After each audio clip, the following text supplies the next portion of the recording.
एक ओंकार सतनाम करता पुरख निरभौ निर्वैर अकाल मूरत अजूनी सैभ भंग गुरप्रसाद जप आज सच जुगाज सच है भी सच है नानक होसी भी सच। वाहिगुरु जी का खालसा वाहिगुरु जी की फतेह। Dear students, in this video I am going to cover bills of exchange basic part. Bills of exchange ਨੂੰ ਰੈਗੂਲੇਟ ਕਰਨ ਵਾਲਾ ਨੈਗੋਸ਼ੀਏਬਲ ਇੰਸਟਰੂਮੈਂਟ ਐਕਟ 1881 ਹੈ। ਜਿੱਦਾਂ ਫਾਰਮਰ ਦੇ ਲਾਜ਼ ਨੂੰ ਮੀਨਸ ਰੈਗੂਲੇਟ ਕਰਨ ਵਾਲਾ ਫਾਰਮਰ ਆਰਡੀਨੈਂਸ ਬਿੱਲ 2020 ਹੈ, ਇਦਾਂ ਹੀ ਬਿਲਸ ਆਫ ਐਕਸਚੇਂਜ ਨੂੰ ਰੈਗੂਲੇਟ ਕਰਨ ਵਾਲਾ ਨੈਗੋਸ਼ੀਏਬਲ ਇੰਸਟਰੂਮੈਂਟ ਐਕਟ 1881 ਹੈ।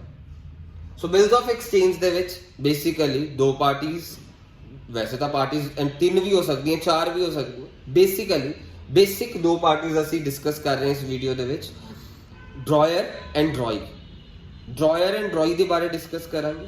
ਹੁਣ ਬਿਲ ਆਫ ਐਕਸਚੇਂਜ ਦਾ ਮਤਲਬ ਕੀ ਹੈ? ਸਮਾਨ ਅਸੀਂ ਉਧਾਰੀ ਤੇ ਵੇਚਣ ਵਾਲੇ ਨੂੰ ਡਰਾਇਰ ਕਹਿੰਦੇ, ਮੀਨਸ ਸਮਾਨ ਉਧਾਰੀ ਤੇ ਵੇਚਣ ਵਾਲੇ ਨੂੰ ਡਰਾਇਰ ਕਹਿੰਦੇ, ਸਮਾਨ ਉਧਾਰੀ ਤੇ ਖਰੀਦਣ ਵਾਲੇ ਨੂੰ ਡਰਾਈ ਕਹਿੰਦੇ। ਡਰਾਈ, ਸਮਾਨ ਉਧਾਰੀ ਤੇ ਖਰੀਦਣ ਵਾਲਾ ਇਸ ਡਰਾਈ, ਵੇਚਣ ਵਾਲਾ ਇਸ ਡਰਾਇਰ। ਡਰਾਇਰ ਲਈ ਡਰਾਈ ਡੈਟਰ ਹੈ, ਡਰਾਈ ਇਸ ਦੇ ਲਈ ਡੈਟਰ ਹੈ, ਡਰਾਇਰ ਲਈ ਡਰਾਈ ਡੈਟਰ ਹੈ, ਜਦਕਿ ਡਰਾਈ ਲਈ ਡਰਾਇਰ ਕ੍ਰੈਡੀਟਰ ਹੈ। ਹੁਣ ਡਰਾਇਰ ਲਈ ਡਰਾਈ ਡੈਟਰ ਹੈ, ਡੈਟਰ ਕਦੀ ਵੀ ਪੈਸੇ ਲੈ ਕੇ ਭੱਜ ਸਕਦਾ, ਰਫਾ ਦਫਾ ਹੋ ਸਕਦਾ। ਡਰਾਇਰ ਆਪਣੀ ਜਗ੍ਹਾ ਨੂੰ ਮਜ਼ਬੂਤ ਕਰਨ ਲਈ ਕਾਨੂੰਨੀ ਪੱਖੋਂ ਡੈਟਰ ਨੂੰ ਬਿਲ ਆਫ ਐਕਸਚੇਂਜ ਕਨਵਰਟ ਕਰ ਦਿੰਦਾ। ਯਾਦ ਰੱਖਣਾ, ਆਪਣੇ ਆਪ ਨੂੰ ਕਾਨੂੰਨੀ ਪੱਖੋਂ ਮਜ਼ਬੂਤ ਕਰਨ ਲਈ ਡਰਾਇਰ ਆਪਣੇ ਡੈਟਰ ਨੂੰ ਬਿਲ ਆਫ ਐਕਸਚੇਂਜ ਕਨਵਰਟ ਕਰ ਦਿੰਦਾ। ਡਰਾਇਰ ਸਮਾਨ ਉਧਾਰੀ ਦੇ ਵੇਚਣ ਵਾਲਾ, ਡਰਾਈ ਇਸ ਦੇ ਲਈ ਡੈਟਰ ਹੈ। Dry is converted into bills of exchange, means drawer drawing ਨੂੰ convert ਕਰਦਾ bills of exchange, means ਜੋ debtor ਹੈ debtor ਨੂੰ ਅਸਲ ਚ bills of exchange convert ਕਰਿਆ ਜਾਂਦਾ ਹੈ, ਕਿਉਂਕਿ debtor ਪੈਸਾ ਲੈ ਕੇ ਭੱਜ ਜਾਏ ਕਾਨੂੰਨੀ ਪੱਖੋਂ ਆਪਾਂ ਮਜ਼ਬੂਤ ਨਹੀਂ ਹੁੰਦੇ, ਪਰ ਜੇ bill of exchange ਪੈਸਾ ਲੈ ਕੇ ਭੱਜੇ ਆਪਾਂ ਕਾਨੂੰਨੀ ਪੱਖੋਂ ਬਹੁਤ ਮਜ਼ਬੂਤ ਹੋ ਜਾਂਦੇ। ਉਧਾਰੀ ਹੁਣ ਇਹਦੀ ਜਨਰਲ ਐਂਟਰੀਜ਼ ਦੇ ਤੁਹਾਨੂੰ ਸਾਰੇ ਬੇਸਿਕ ਸਮਝਾ ਰਿਹਾ, ਚੰਗੀ ਤਰ੍ਹਾਂ ਦੇਖੀਏ। ਉਧਾਰੀ ਤੇ ਵੇਚਣ ਦੀ entry is drawee is the receiver of goods to sales, debit the receiver to sales। ਹੁਣ ਅਗਲੀ ਐਂਟਰੀ ਡੈਟਰ ਨੂੰ ਬਿਲ ਆਫ ਐਕਸਚੇਂਜ ਵਿੱਚ ਕਨਵਰਟ ਕਰਨ ਦੀ ਐਂਟਰੀ। ਪਹਿਲੀ ਐਂਟਰੀ ਦੱਸ ਰਹੀ ਸੀ ਕਿ ਡਰਾਈ ਹੁੰਦਾ ਡੈਟਰ ਹੈ, ਹੁਣ ਉਹ ਡੈਟਰ ਰਿਹਾ ਨਹੀਂ ਤਾਂ ਕ੍ਰੈਡਿਟ ਹੋ ਗਿਆ, ਉਸ ਡੈਟਰ ਨੂੰ ਬਿਲਸ ਆਫ ਐਕਸਚੇਂਜ ਕਨਵਰਟ ਕਰ ਦਿੱਤਾ, ਬਿਲ ਰਿਸੀਵੇਬਲ ਹੋ ਗਿਆ। ਸੋ ਬਿਲ ਆਫ ਐਕਸਚੇਂਜ ਦੇ ਦੋ ਐਸਪੈਕਟਸ ਹੁੰਦੇ ਆ, ਬਿਲ ਰਿਸੀਵੇਬਲ, ਬਿਲ ਪੇਬਲ। ਇਹਨੇ ਪੈਸਾ ਰਿਸੀਵ ਕਰਨਾ ਹੈ ਡਰਾਇਰ ਨੇ, ਤਾਂ ਇਹਦੇ ਲਈ ਬਿਲ ਰਿਸੀਵੇਬਲ ਹੈ। ਡਰਾਈ ਪਹਿਲਾਂ ਇਹਦਾ ਐਸੈਟ ਸੀ ਕਿਉਂਕਿ ਡੈਟਰ ਸੀ, ਡਰਾਇਰ ਲਈ ਇਹ ਡਰਾਇਰ ਦੀ ਬੁక్స్ ਬਣਾ ਰਹੇ ਆ, ਇਹ ਸਾਰੀ ਬੁక్స్ ਚ ਡਰਾਇਰ ਹੈ, ਡਰਾਇਰ ਦੀ ਬੁక్స్ ਹੈ। ਡਰਾਇਰ ਦੀ ਬੁక్స్ ਚ ਡਰਾਇਰ ਦਾ ਨਾਮ ਨਹੀਂ ਆਊਗਾ, ਡਰਾਈ ਦਾ ਨਾਮ ਆਊਗਾ। ਜਿੰਦੀ ਬੁక్స్ ਹੁੰਦੀਆਂ ਨਾ ਉਸ ਬੰਦੇ ਦਾ ਨਾਮ ਨਹੀਂ ਆਉਂਦਾ। ਇਹ ਬੁక్స్ ਕਿਤਾਬਾਂ ਡਰਾਇਰ ਦੀਆਂ, ਡਰਾਇਰ ਦੀ ਕਿਤਾਬਾਂ ਚ ਡਰਾਈ ਦਾ ਨਾਮ ਹੀ ਆਊਗਾ। ਹੁਣ ਡਰਾਈ ਪਹਿਲਾਂ ਉਹਦੇ ਲਈ ਡੈਟਰ ਐਸੈਟ ਸੀਗਾ ਡਰਾਇਰ ਲਈ, ਹੁਣ ਉਹ ਐਸੈਟ ਨਹੀਂ ਰਿਹਾ ਤਾਂ ਅਸੀਂ ਕ੍ਰੈਡਿਟ ਕਰ ਦਿੱਤਾ ਡਰਾਈ ਨੂੰ। ਹੁਣ ਇਹਦੇ ਲਈ ਐਸੈਟ ਕੀ ਬਣ ਗਿਆ? Bill receivable. ਕਾਨੂੰਨੀ ਪੱਖੋਂ ਇਹਨੇ ਆਪਣੇ ਆਪ ਨੂੰ ਮਜ਼ਬੂਤ ਕਰ ਲਿਆ ਤੇ ਡਰਾਈ ਜਿਹੜਾ ਡੈਟਰ ਸੀ, ਡੈਟਰ ਨੂੰ ਖਤਮ ਕਰਕੇ ਬਿਲ ਰਿਸੀਵੇਬਲ ਚ ਕਨਵਰਟ ਕਰ ਦਿੱਤਾ। ਹੁਣ ਸਮਾਨ ਇਹਦੇ ਚ ਉਧਾਰੀ ਤੇ ਵੇਚਿਆ ਜਾਂਦਾ, 1 ਮਹੀਨੇ ਦੀ, 2 ਮਹੀਨੇ ਦੀ, 3 ਮਹੀਨਿਆਂ ਦੀ ਜਾਂ 15 ਦਿਨਾਂ ਦੀ, ਕੁਝ ਵੀ ਉਧਾਰੀ, ਕੁਝ ਵੀ ਟਾਈਮ ਪੀਰੀਅਡ ਦੀ ਉਧਾਰੀ ਤੇ ਵੇਚਿਆ ਜਾਂਦਾ।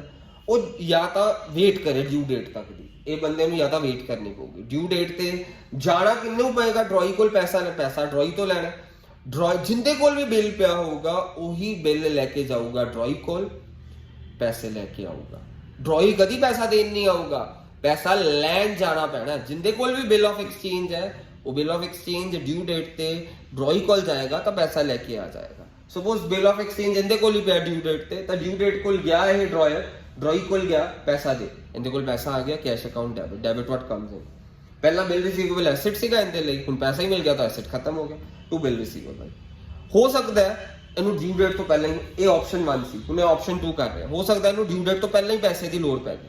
ਇਹ ਬੈਂਕ ਦਾ ਦਰਵਾਜ਼ਾ ਖਟਖਟਾਏਗਾ, ਨੌਕ ਨੌਕ ਨੌਕ ਨੌਕ ਨੌਕ, ਉਹਨੂੰ ਡਿਸਕਾਊਂਟਿੰਗ ਦਾ ਬਿਲ ਆਫ ਐਕਸਚੇਂਜ ਕਿਹਾ ਜਾਂਦਾ।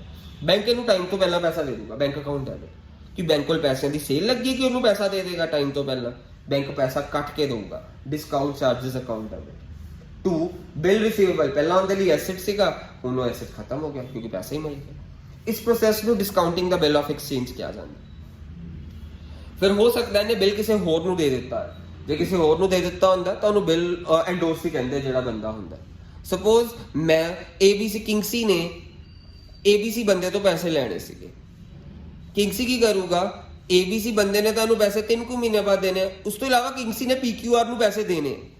ਕਿੰਗਸੀ ਨੇ ਕੀ ਕਰਿਆ, ABC ਵਾਲਾ ਬਿੱਲ ਰਿਸੀਵੇਬਲ PQR ਨੂੰ ਦੇ ਦਿੱਤਾ। ਹੁਣ PQR ਕੋਲ ਬਿੱਲ ਚਲਾ ਗਿਆ, PQR ਨੂੰ ਵੀ ਤਸੱਲੀ ਮਿਲ ਗਈ ਕਿ ਮੇਰੇ ਕੋਲ ਬਿੱਲ ਆਫ ਐਕਸਚੇਂਜ ਆ ਗਿਆ, ਡਿਊ ਡੇਟ ਤੇ PQR ਜਾਏਗਾ ਡਰੋਈ ਕੋਲ ਤੋਂ ਪੈਸਾ ਲੈ ਕੇ ਆ ਜਾਏਗਾ। ਡਿਊ ਡੇਟ ਤੇ PQR ਯਾਨੀ ਜਿਹੜਾ ਐਂਡੋਰਸੀ ਹੈ ਉਹ ਡਰੋਈ ਕੋਲ ਜਾਏਗਾ ਤਾਂ ਪੈਸਾ ਲੈ ਕੇ ਆ ਜਾਏਗਾ। ਸੋ ਇਹ ਐਂਡੋਰਸੀ ਹੁੰਦਾ, ਮੀਨਸ ਕਿਸੇ ਹੋਰ ਨੂੰ ਬਿੱਲ ਆਫ ਐਕਸਚੇਂਜ ਅੱਗੇ ਟ੍ਰਾਂਸਫਰ ਕਰ ਦੇਣਾ। ਹੁਣ ਐਂਡੋਰਸੀ ਰਿਸੀਵਰ ਹੋ ਗਿਆ ਉਸ ਬਿੱਲ ਰਿਸੀਵੇਬਲ ਦਾ। ਬਿੱਲ ਰਿਸੀਵੇਬਲ ਪਹਿਲਾਂ ਅੰਦਰ ਹੀ ਐਸੈਟ ਸੀ, ਉਹ ਐਸੈਟ ਖਤਮ ਹੋ ਗਿਆ ਕਿਉਂਕਿ ਹੁਣ ਐਸੈਟ ਐਂਡੋਰਸੀ ਦਾ ਬਣ ਗਿਆ।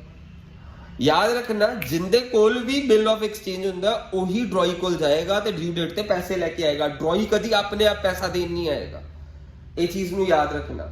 ਸੋ ਆਪਸ਼ਨ 1 ਹੋ ਗਈ, ਆਪਸ਼ਨ 2 ਹੋ ਗਈ ਜਿਹੜੀ ਡਰਾਇਰ ਕੋਲ ਅਵੇਲੇਬਲ ਹੈ, ਆਪਸ਼ਨ 3 ਹੋ ਗਈ। ਹੁਣ ਆਪਸ਼ਨ 4 ਜੋ ਕਿ ਲਾਸਟ ਆਪਸ਼ਨ ਹੈ। ਹੁਣ ਹੋ ਸਕਦਾ ਹੈ ਕਿ ਡਰਾਇਰ ਕੋਲ ਡਿਊ ਡੇਟ ਤੇ ਡਰੋਈ ਦੇ ਕੋਲ ਜਾਣ ਦਾ ਟਾਈਮ ਨਾ ਹੋਵੇ ਤੇ ਇਹ ਵਾਲੀ ਜ਼ਿੰਮੇਵਾਰੀ ਡਰਾਇਰ ਆਪਣੇ ਬੈਂਕ ਨੂੰ ਦੇ ਸਕਦਾ, ਤਾਂ ਬਿੱਲ ਬੈਂਕ ਨੂੰ ਫੜਾਇਆ, ਬੈਂਕ ਸਰਵਿਸਿਜ਼ ਪ੍ਰੋਵਾਈਡ ਕਰਦਾ ਹੈ।